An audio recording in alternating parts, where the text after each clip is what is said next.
Now, is this going to be a pop type music or a street music?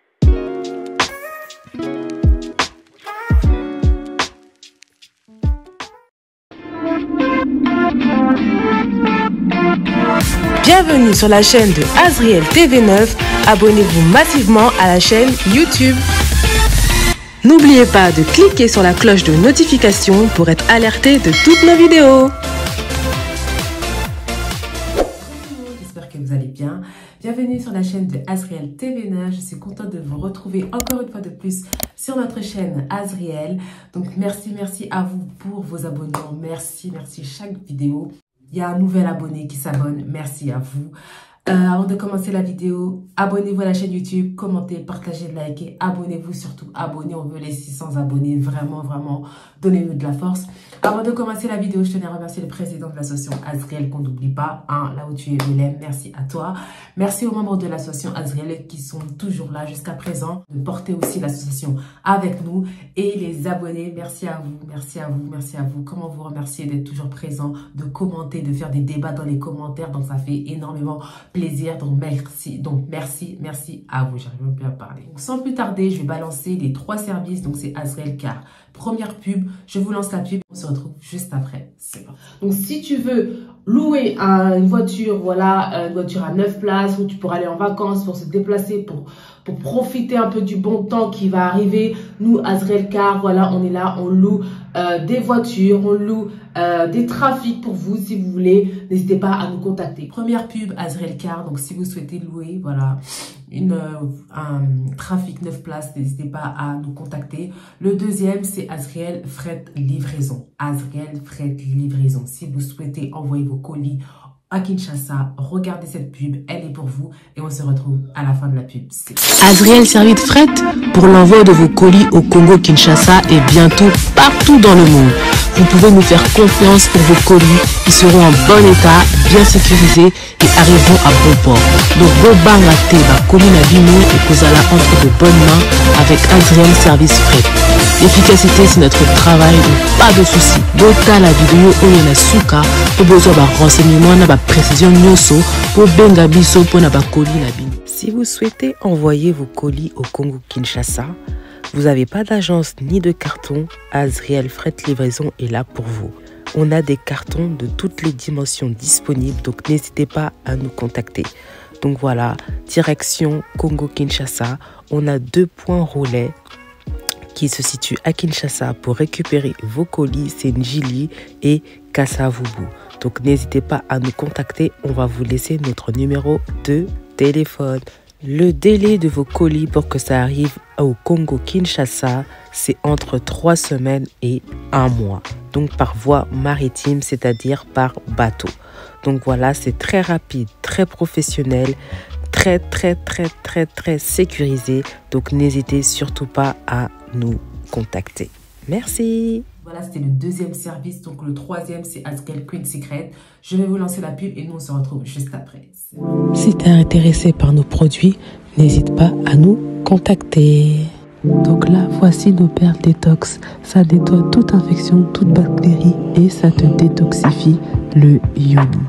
Attention, insensible, regardez à quoi le résultat quand vous enlevez votre perle détoxifiante. Et aussi, on a les plantes naturelles, on appelle le sauna vapeur.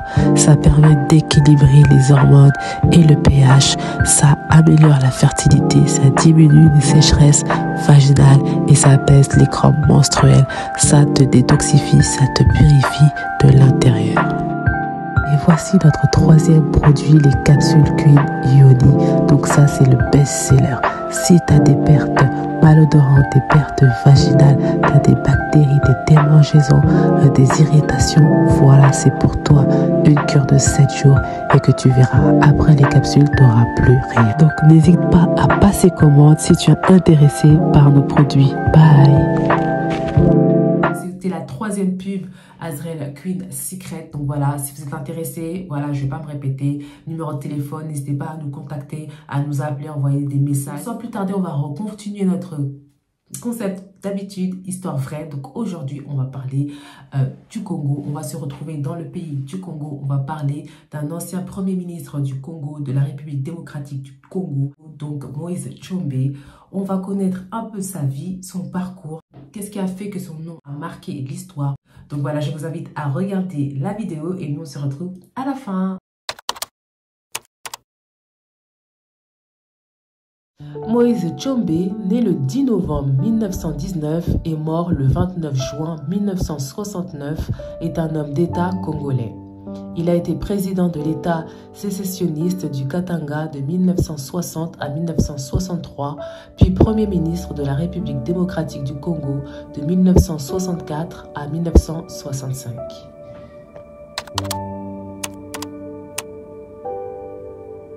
Fils d'un homme d'affaires, Joseph Kapende Tshombe, premier millionnaire africain de l'époque coloniale belge, est né de 11 enfants et descendant direct de Mwata Wamvo, empereur des Lunda. Moïse Tshombe est né à Musumba, au Congo belge.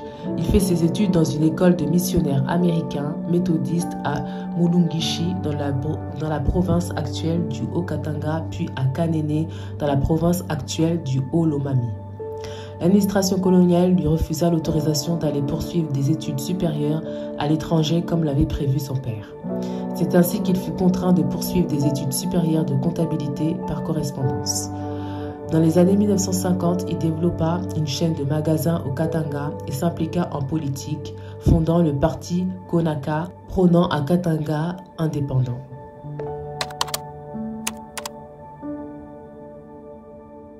Aux élections législatives de 1960, la Konaka obtint ses meilleurs résultats dans son fief de la province du Katanga.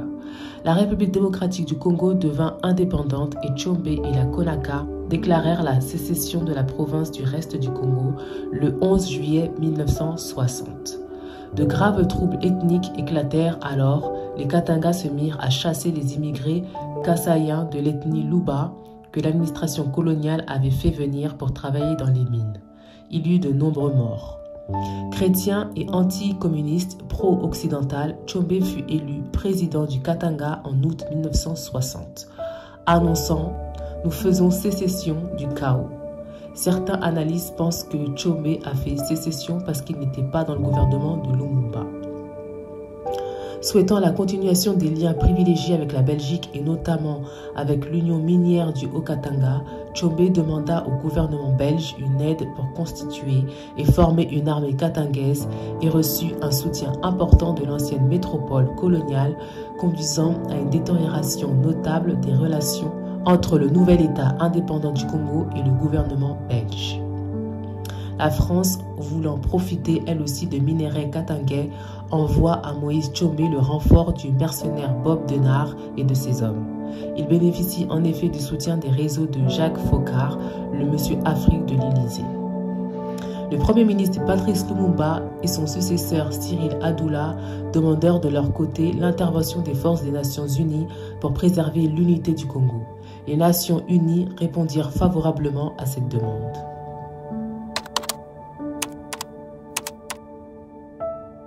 Le premier ministre du Congo, Patrice Lumumba, est arrêté en septembre 1960 à la suite de ces tensions grandissantes avec le président Joseph Kasavubu et le chef de l'armée Joseph Mobutu. Il s'évade peu après et tente de gagner Stanleyville pour y organiser un contre-gouvernement. Arrêté à Port-Franqui le 1er décembre 1960, il est placé en détention à Tisville. Les 12 et 13 janvier 1961, une mutinerie militaire éclate dans la ville pour des raisons financières. C'est la panique à Léopoldville. On craint que la libération de Lumumba et son retour soient imminents. Le collège des commissaires demande à Kasavubu de transférer Lumumba dans un endroit plus sûr. Au nom du collège des commissaires, Kandolo insiste auprès du président Tshombe pour que Lumumba soit transféré au Katanga. Au nom du collège des commissaires, Kandolo insiste auprès du président Tshombe pour que Lumumba soit transféré au Katanga.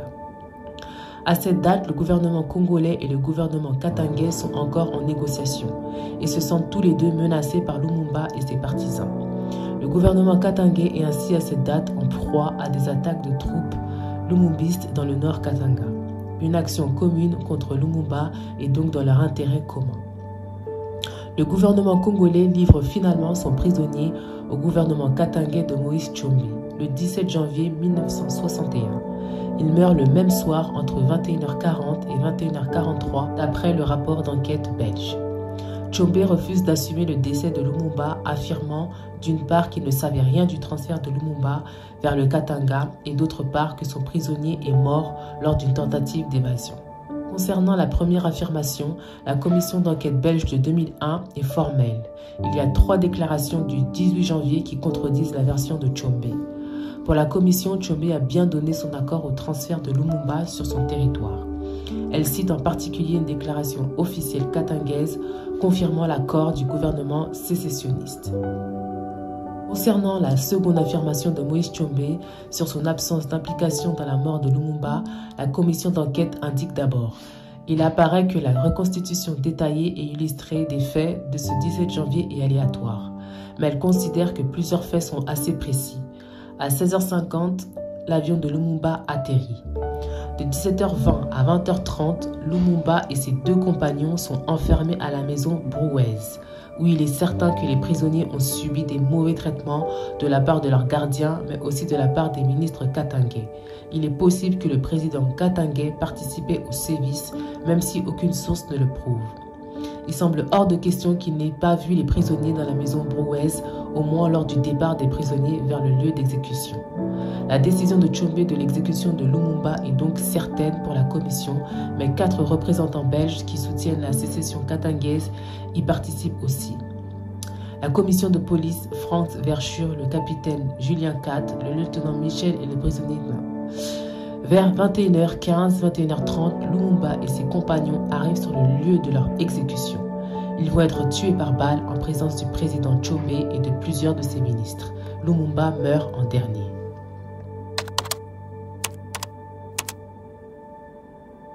Peu après la mort de Lumumba, les relations sont rompues entre les gouvernements congolais et katangais et la guerre reprend. Les Nations Unies mirent 2 ans à reprendre le contrôle du Katanga pour le compte du gouvernement congolais. En 1963, la prise de Katanga par les forces des Nations Unies contraint Moïse Tshombe à l'exil vers la Rhodésie du Nord, actuellement Zambie et plus tard vers l'Espagne.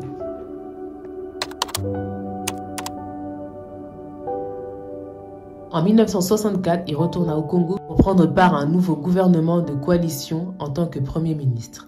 Il prit la décision d'expulser de Kinshasa les Congolais de Brazzaville. Il négocia avec la Belgique la question de la répartition entre les 2 pays de la charge des dettes publiques et le sort des participations dans les compagnies minières et d'autres sociétés coloniales. Il fut démis 1 an plus tard par le président Joseph Kasavubu. En 1966, Joseph Mobutu, qui avait évincé Kasavubu 1 an plus tôt, accusa Tshombe de trahison. Celui-ci prit de nouveau la fuite pour l'Espagne.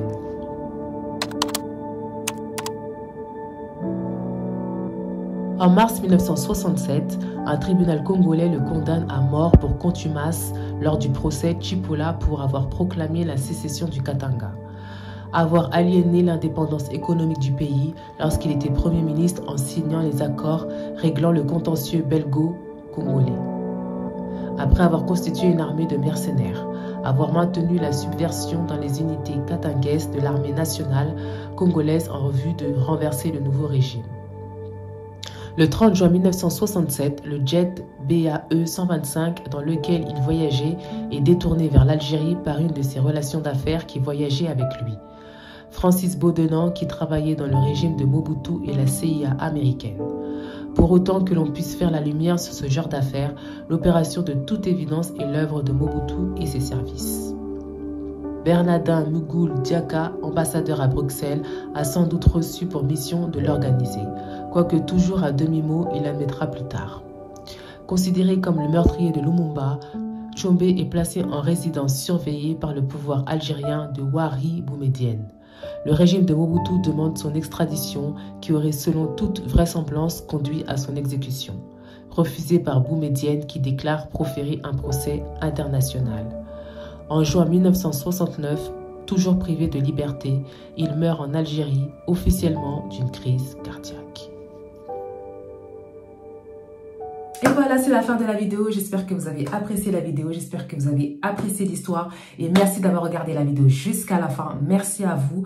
Donc voilà, on se laisse maintenant sur cette fin de vidéo. J'espère que vous avez apprécié. N'hésitez pas à mettre des commentaires, à débattre en commentaire. Voilà, ça nous fait plaisir quand vous mettez des commentaires. Et voilà, on va se quitter. N'oubliez pas de mettre des pouces si vous avez kiffé la vidéo. N'oubliez pas de vous abonner, de commenter, de partager et de liker. Donc voilà, merci à vous. Comme d'habitude, on se retrouve jeudi prochain pour une nouvelle vidéo. Et comme d'habitude, prenez soin de vous. C'est la fin de la vidéo. Merci d'avoir regardé la vidéo jusqu'à la fin. N'oubliez pas de vous abonner massivement.